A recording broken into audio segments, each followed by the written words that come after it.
हैं assault on wall street के बारे में। ये कहानी है एक मामूली सिक्योरिटी गार्ड की जो थोड़े बहुत पैसे जोड़ करके अपना परिवार चलाता है, लेकिन जब उन पैसों का लोग घपला करते हैं तब उसका पूरा परिवार बिखर जाता है और इस गार्ड को दिखाना पड़ता है कि वो कितना वायलेंट हो सकता है। कहानी की शुरुआत होती है और हमारे सामने 2007 का वक्त आता है। ये वो वक्त है जब यूएस में फाइनेंशियल क्राइसिस चल रहा था। तभी हम जेरेमी नाम के एक पोर्टफोलियो मैनेजर को देखते हैं और उसके दो कॉलीग को भी, जिनका नाम है वॉल्ट और टॉम, और इन सबको अभी टास्क मिला है कि 3 दिन के अंदर इन लोगों को कैसे भी अपनी कंपनी के प्रॉफिट को बढ़ाना है। जेरेमी इन दोनों लोगों पर चिल्ला रहा होता है और बताता है कि उस पर कितना ज्यादा प्रेशर है, जल्दी से इन लोगों को अपने टास्क को पूरा करना है। तब वॉल्ट और टॉम बाहर आ जाते हैं और बाकी एम्प्लॉइज पर चिल्लाने लगते हैं। उन सबको बताते हैं कि आखिर इन्हें क्या करना है। सारे लोग अपने अपने काम पर लग जाते हैं। इसी बीच हम रोजी नाम की एक महिला को देखते हैं जिसके साथ उसका हस्बैंड है। उसके हस्बैंड का नाम है जिम। जिम पहले एक सिपाही हुआ करता था, लेकिन अब वो एक सिक्योरिटी गार्ड है आर्मर ट्रक में। जल्दी ही रोजी को डाल दिया जाता है MRI स्कैन में। रोजी को ब्रेन ट्यूमर है, इसीलिए वो बार बार चेकअप के लिए आती है, मगर डॉक्टर का कहना है कि ये ठीक हो सकता है अगर रेगुलर इलाज हो सके तो। सारे रिपोर्ट्स को देखने के बाद डॉक्टर कहता है कि अभी भी सारी चीजें ठीक है, ट्यूमर ज्यादा नहीं बढ़ा है। तब रोजी कहती है कि वो प्रेग्नेंट होना चाहती है, मगर डॉक्टर कहता है कि तुम्हें ऐसा नहीं करना चाहिए वरना इसका असर तुम्हारे ट्यूमर पर पड़ेगा। तो जितना हो सके अपने स्ट्रेस को दूर रखो और खुश रहने की कोशिश करो और आराम करो, तभी हम बेहतर रिजल्ट दे पाएंगे। वो एक नए इलाज के बारे में बताता है जिम को। तब जिम और रोजी बाहर आ जाते हैं। इनकी फाइनेंशियल हालत बिल्कुल भी ठीक नहीं है, पैसे की तंगी है, फिर भी इन्हें बार बार इलाज के लिए आना पड़ रहा है। जिम जानता है कि अगर उसने इलाज नहीं करवाया तब रोजी की मौत हो जाएगी और रोजी ही उसकी पूरी दुनिया है। वो अपने कार्ड से यहाँ पर पेमेंट करता है और ये लोग घर चले आते हैं। रात में जिम घर से हर जगह पर कॉल करता है, हर एक इंश्योरेंस एजेंसी में भी कॉल करता है, पर सारे लोग मेडिकल कवरेज देने से मना कर देते हैं। ये चीजें जिम को परेशान करने लगती हैं क्योंकि अब उसके पास बिल्कुल भी पैसे नहीं है। बगल वाले कमरे में रोजी इन सारी चीजों को सुन रही है। इन बातों को सुनने के बाद वो फूट फूट कर रोने लगती है कि उसकी वजह से जिम कितनी बड़ी मुसीबत में फंस गया है और वो दिन रात घुट घुट के अपनी जिंदगी बिता रहा है। तभी जिम चला आता है इस कमरे में। जब वो देखता है कि रोजी रो रही है तब वो उसे समझाने लगता है कि चाहे कुछ भी हो जाए मैं तुम्हें कुछ भी नहीं होने दूंगा, मैं यहीं पर हूँ, मैं तुम्हारा इलाज करवाऊंगा और हम साथ ही रहेंगे, तुम बस मुझ पर भरोसा रखो। अगले दिन वो जाकर के बात करता है अपने एक दोस्त से जिसका नाम है शॉन। वो भी आर्मर ट्रक में उसके साथ होता है। ये सारी बातें बताता है कि इंश्योरेंस कंपनी वाले उसके साथ क्या कर रहे हैं। तब वो लोग चले आते हैं लंच करने। यहाँ पर हम उसके 2 और साथियों को देखते हैं जिनका नाम है फ्रैंक और फ्रेडी। वो सबको अपनी बात बताता है कि वो कितनी बड़ी मुसीबत में फंसा हुआ है और इंश्योरेंस कंपनी वाले भी उसकी मदद नहीं कर रहे हैं। उसे समझ में नहीं आ रहा कि वो क्या करे। तब सारे लोग इस बारे में सोचने लगते हैं और जिम चला आता है घर पर। घर पर आने के बाद वो भाषण देखता है एक नेता का। भाषण के बाद वो अपने सारे स्टॉक्स को चेक करने लगता है।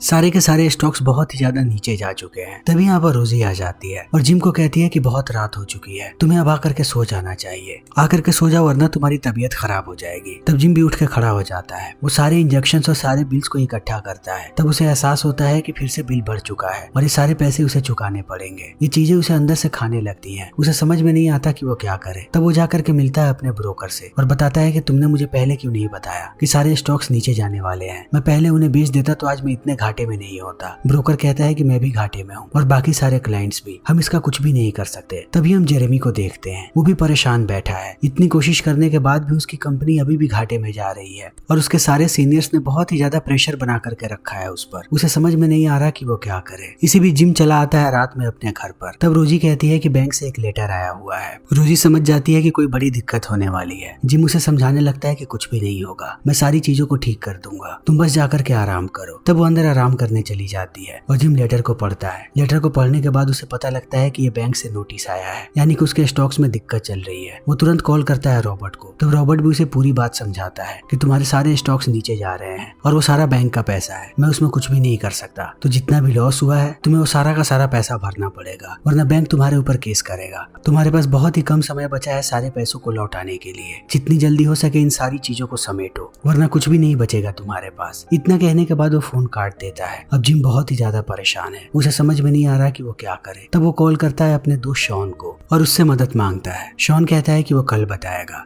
अब जिम को रात में नींद भी नहीं आ रही। उसे समझ में नहीं आ रहा कि वो क्या करे। वो दिन भर ऐसे ही उलझन में रहता है और हर तरफ जाता है मदद मांगने के लिए। अगले दिन वो जा करके मिलता है बैंक के एक कर्मचारी से। वो बताता है कि तुम्हें बैंक की फी कैसे भी भरनी पड़ेगी, तुम उससे नहीं बच सकते। बैंक अपने पैसे को ले करके रहेगा वरना तुम्हारे ऊपर कानूनी कार्रवाई होगी, कहीं तुम जेल भी जा सकते हो। इसीलिए जितनी जल्दी हो सके सारा का सारा कर्जा चुका दो। जिम यहाँ से बाहर चला आता है। बाहर आने के बाद वो मिलता है अपने सारे साथियों से और उन्हें बताने लगता है कि उसके साथ क्या हो रहा है। फ्रेडी कहता है कि मैं भी बहुत ही ज्यादा घाटे में हूँ, मेरे साथ भी फ्रॉड हो रहा है, मेरे सारे के सारे पैसे जा रहे हैं जो मैंने म्यूचुअल फंड्स में डाले थे और वो लोग मेरे सवालों का जवाब नहीं दे रहे हैं। उनका कहना है कि उनकी पूरी की पूरी कंपनी घाटे में है, वो हमारी मदद नहीं कर सकते। सब एक एक करके अपने अपने दुख को सुनाते हैं। फ्रेडी कहता है कि वो अपने परिवार से अलग हो जाएगा थोड़े समय के बाद, क्योंकि उसकी दिक्कतें बढ़ती जा रही हैं। घर में उसे बिल्कुल भी शांति नहीं मिल रहा, क्योंकि अब उसके पास पैसे नहीं है। सारे लोग परेशान होकर के यहाँ से चले जाते हैं, लेकिन शॉन अभी भी यहीं पर बैठा है। सबके जाने के बाद वो जिम को कहता है कि मैं तुम्हें $10,000 दे सकता हूँ थोड़े समय के लिए, तो अगर तुम्हें चाहिए तो ले लो। जिम शॉन का शुक्रिया अदा करता है, लेकिन अंत में बताता है कि मैं तुमसे पैसे नहीं ले सकता। तुम्हारा परिवार खुद दिक्कत में है, तुम्हें खुद पैसों की जरूरत पड़ेगी। इतना कहने के बाद वो आकर के मिलता है एक लॉयर से और उससे मदद मांगने लगता है।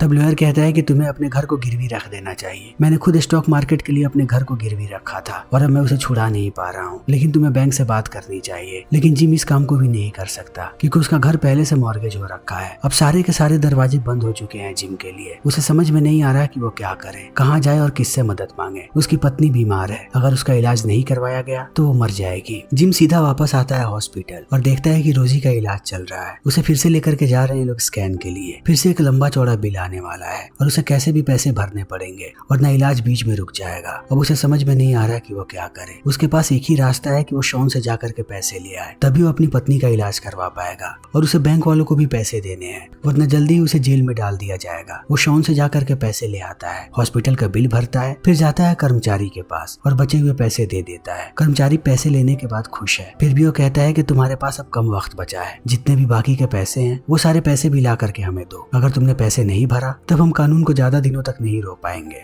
अब जिम की हालत खराब होती जा रही है। यहाँ से निकलने के बाद वो सीधा जाता है मारूड नाम के आदमी से मिलने के लिए, लेकिन उसकी असिस्टेंट मायरा उसे आगे ही रोक देती है और कहती है कि मारूड अभी नहीं आया है। जिम कहता है कि मैं यहीं बैठा रहूंगा। तभी मारूड उसके सामने से जाता है अपने दफ्तर में। जब जिम उसके पीछे जाने लगता है तब मायरा उसे रोकती है और जिम समझ जाता है कि मारूड उससे मिलना नहीं चाहता। जिम बहुत ही ज्यादा गुस्से में है। अंत में वो मायरा को भला बुरा कह के यहाँ से निकल जाता है। अब जिम को समझ में नहीं आ रहा कि वो क्या करे। नदी के किनारे वो ऐसे ही खड़ा है और सोच रहा है अपनी जिंदगी के बारे में। तभी शॉन आता है उसके पास और कहता है कि अगर तुम ऐसे ही सोचते रहे परेशान होकर के, तब कभी भी तुम्हारे समस्याओं का समाधान नहीं होगा। जिम यहाँ से चला आता है वापस। अब उसकी रातों की नींद उड़ चुकी है। वो दिन भर रात भर जागते रहता है और सोचते रहता है कि आखिर वो क्या करे। उसे समझ में नहीं आता। समय ऐसे ही बीतने लगता है। एक दिन उसके पास बैंक का नोटिस आता है। नोटिस देखने के बाद अब उसकी हालत खराब है। उसे तुरंत ही बैंक का कर्जा उतारना पड़ेगा, वरना उसके लिए दिक्कतें बढ़ने लगेंगी। वो इस बारे में सोच ही रहा होता है, तभी रोजी को भी ये नोटिस मिल जाता है। वो परेशान हो जाती है और कहती है कि ये क्या हो रहा है। जिम उसे समझाता है कि मैं कुछ भी नहीं होने दूंगा, मैं जल्दी ही सारी चीजों को ठीक कर दूंगा, तो मुझ पर भरोसा रखो। तब रोजी कहती है कि जरा एक बार इस नोटिस में देखो कि वो कितने पैसे मांग रहे हैं और इतने सारे पैसे तुम कहाँ से लेकर के आओगे। इतना कहने के बाद वो रोने लगती है और जिम को कहती है कि अगर मैं बीमार नहीं होती तो हमारी जिंदगी अभी भी अच्छी चल रही होती। ये सारी की सारी दिक्कतें मेरी वजह से है। मैं तुम्हें परेशान कर रही हूँ। तुम्हारी रातों की नींद उड़ चुकी है बस मेरी वजह से। मैं ही सारी चीजों का कारण हूँ। तुम इतनी मेहनत कर रहे हो फिर भी तुम्हारी जिंदगी में सुकून नहीं है। तब जिम उसे दोबारा समझाने लगता है और कहता है कि तुम्हारा कोई भी दोष नहीं है, बस मुझ पर भरोसा रखो और मुझे थोड़ा वक्त दो। इतना कहने के बाद वो अपने काम पर चला जाता है। तब उसका मैनेजर उसे बुला करके कहता है कि तुम्हारे बैंक का नोटिस हमारे पास आया है और ब्रोकर का भी। तुम्हें उनका बहुत सारा कर्जा चुकाना है। जब तक तुम उनका कर्जा नहीं चुका दो वो हमारे पास भी नोटिस भेजते रहेंगे और वो कर्जा इतना बड़ा है कि सैलरी से कर्जा चुकता कभी नहीं हो पाएगा। इसीलिए हमने निश्चय किया है कि हम तुम्हें नौकरी से निकाल रहे हैं। तुम्हारा जितना भी पेमेंट ड्यू है हम सारा कैश में देंगे। अब हम तुम्हें चेक भी नहीं दे सकते। इतना कहने के बाद वो बाकी पैसे उसे दे करके यहाँ से भगा देता है। अब जिम की नौकरी भी जा चुकी है। हर एक महीने जो पैसे उसके घर पर आते थे अब वो आना भी बंद हो गया। आगे पैसे कहाँ से आएंगे जिम को ये बात समझ में नहीं आ रही। समय ऐसे ही बीतने लगता है। दूसरी तरफ रोजी को भी ये बात पता लग जाती है। वो समझ जाती है कि अगर वो ऐसे ही रही और उसके इलाज के लिए पैसे की जरूरत पड़ेगी तब इनके पास खाने के लिए भी पैसे नहीं होंगे और जिम ऐसे ही पागल हो जाएगा। वो जिम को इतना परेशान नहीं देख सकती। उसे लगता है कि जिम की सारी परेशानियों की जड़ रोजी ही है। बहुत दिन सोचने के बाद रोजी निर्णय करती है कि वो अपनी जान ले लेगी ताकि जिम की सारी मुसीबतें खत्म हो जाए। फिर उसे किसी चीज के बारे में नहीं सोचना पड़ेगा, सिर्फ 2 वक्त के खाने के बारे में सोचना पड़ेगा और जिम उससे ज्यादा काबिल है। वो अपनी बची हुई जिंदगी आराम से जिएगा। वो उसके लिए एक लेटर लिखती है और अपनी अंगूठी रख करके अपना नस काट लेती है। थोड़ी देर के बाद जिम आता है घर पे। वो जैसे ही बिस्तर के पास जाता है उसे रोजी की लाश नजर आती है। वो अंदर से टूट जाता है और फूट फूट के रोने लगता है। एक ही झटके में उसकी पूरी दुनिया खत्म हो चुकी है। अब उसे समझ में नहीं आ रहा कि वो किसके लिए जिए। वो तुरंत बुलाता है पुलिस वालों को। पुलिस वाले उसे सवाल जवाब करते हैं, लेकिन अंत में उन्हें भी समझ में आ जाता है कि रोजी ने खुद अपनी जान ली है। जिम अब सुन्न पड़ चुका है। वो फ्यूनरल पर भी किसी से बात नहीं करता, सिर्फ रोते रहता है क्योंकि अब उसके जीने का मकसद खत्म हो चुका है। वो दिन रात ऐसे ही भटकते रहता है। वो अपने दोस्तों का कॉल भी नहीं उठाता।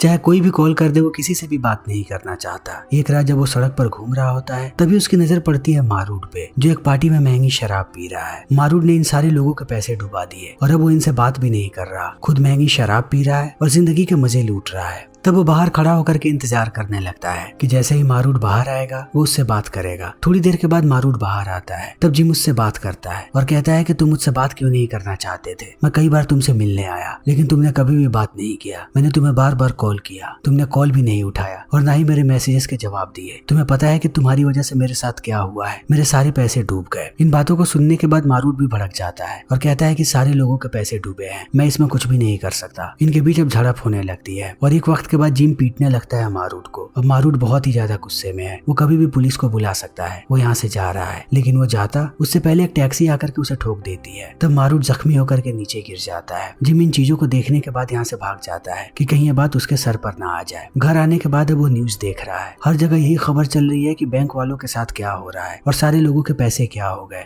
हर जगह त्राहीमाम मचा हुआ है, सारे लोग परेशान है। जेरेमी के ऑफिस में भी बार बार कॉल आता है, वो लोग अभी भी घाटे में जा रहे हैं। जिम को इन सारी चीजों में रुचि आने लगती है क्योंकि इन्हीं चीजों की वजह से उसने अपनी पत्नी को खोया है। वो हर रोज न्यूज देखने लगता है और सारी की सारी जानकारियां इकट्ठा करता है कि आखिर वो कौन लोग हैं जिनकी वजह से गरीबों के पैसे गए हैं। बड़े लोगों को कोई परेशानी नहीं हुई, वो सारी चीजों को ठीक से कर रहे हैं, लेकिन जो निचले तबके के लोग थे उनकी जिंदगी बर्बाद हो गई। सब लोग अपनी जान ले रहे हैं क्योंकि उन पे बहुत ही ज्यादा प्रेशर है। वो हर रोज अखबार में से जानकारियां निकाल करके चिपकाने लगता है। अब उसे सारी बातें समझ में आ रही हैं कि इतने सारे लोगों के पैसों के जिम्मेदार वॉल स्ट्रीट के फाइनेंसर्स हैं जो अभी भी मजे लूट रहे हैं, लेकिन लोगों की जिंदगियां बर्बाद हो गई। वो एक एक करके कड़ी से कड़ी जोड़ने लगता है। इसी बीच उसके पास बैंक से फोन आता है। बैंक वाले कहते हैं कि हम आपके घर पर जल्दी ही कब्जा करेंगे क्योंकि बचे हुए पैसे आपने नहीं चुकाए। जिम को अब इन बातों से कोई फर्क नहीं पड़ता, वो कोई जवाब नहीं देता। तब एक कर्मचारी आता है उसके दरवाजे पर नोटिस लेकर के। जिम जैसे ही दरवाजा खोलता है वो उसे कहता है कि आपको इन पेपर्स पर साइन करना पड़ेगा। जिम पेपर उसके मुंह पर फेंक देता है और कहता है कि मैं साइन नहीं करूंगा, तुम लोगों को जो करना है तुम लोग वो करो। अब जिम को सारी बातें पता है कि अगर आज उसकी ऐसी हालत है तो वॉल स्ट्रीट के फाइनेंसर्स की वजह से है, वरना आज उसकी पत्नी जिंदा होती। उसे अब कैसे भी बदला लेना है। उसकी जिंदगी का अब एक ही मकसद है और वो है बदला। वो उन सारे वॉल स्ट्रीट के फाइनेंसर्स को मार गिराएगा जिन लोगों ने इतने सारे लोगों की जिंदगियां छीन ली। वो हथियार बेचने वालों को ढूंढने लगता है। जैसे उसे कॉन्टेक्ट मिलता है वो जाकर के सबसे महंगे हथियार खरीद करके लाता है अपने लिए। जिम का भी एक सिपाही हुआ करता था, उसे पता है कि इन हथियारों का इस्तेमाल कैसे करना है, किसी को कैसे मारना है और फिर वहाँ से भागना कैसे है। उसके पास सारे लोगों की लिस्ट है। अगले दिन ही वो अपने मिशन पर निकल पड़ता है और सबसे पहले फाइनेंसर को मार गिराता है। इस मौत की खबर हर जगह फैलने लगती है। सारे के सारे लोग इस बारे में पता लगाना चाहते हैं कि आखिर वो कातिल कौन है जिसने एक फाइनेंसर को मार गिराया। हर जगह ये खबर फैलने लगती है। जिम तैयारी कर रहा है अपने अगले टारगेट के लिए। तभी उसकी मुलाकात हो जाती है अपने सारे साथियों से। ये लोग भी उस मर्डर के बारे में बात कर रहे हैं। तब जिम इन्हें सच्चाई बता देता है कि उस फाइनेंसर को मैंने ही मारा है। ये सारे लोग हंसने लगते हैं। इन्हें लगता है कि जिम मजाक कर रहा है। जिम भला फाइनेंसर्स को क्यों मारेगा, वो इतने आगे की बात क्यों सोचेगा। अब जिम भी इन बातों को मजाक में उड़ा देता है, लेकिन उसे पता है कि क्या करना है। अगले दिन वो घुस जाता है बिल्डिंग में और एक एक करके सबको मारने लगता है। उसने लगभग सारे फाइनेंसर्स को मार दिया, बस एक ही आखिरी बंदा बचा हुआ है और वो है जेरेमी। सबको मारने के बाद वो जाता है जेरेमी के कमरे में। जेरेमी बहुत ही ज्यादा डरा हुआ है। वो कहता है कि तुम कौन हो और मुझे क्यों मारना चाहते हो। तब जिम अपना मास्क उतारता है और कहता है कि मैं तुम्हें डिटेल में बताता हूँ। तुम वो आदमी हो जिसने मेरे जैसे बहुत गरीबों के पैसों को खा लिया और हमारे परिवार के लोगों ने जान दे दी। तुम उसकी भरपाई कभी भी नहीं कर सकते। मेरी पत्नी थी जिसको ब्रेन ट्यूमर था, मैं उसका इलाज करवा रहा था, कहीं मैं उसकी जान भी बचा लेता, लेकिन तुम्हारी वजह से उसने अपनी जान ले ली और मेरा इस दुनिया में कोई भी नहीं है। ये सब कुछ तुम्हारी वजह से हुआ है क्योंकि तुम जैसे लोगों को ज्यादा पैसे चाहिए। तुम आखिर ये सब क्यों कर रहे हो। तब जेरेमी सारी बात बताने लगता है और कहता है कि ये हमेशा से होते आया है। गरीबों के पैसों को अमीरों ने हमेशा खाया है, तभी हम अमीर बने हैं।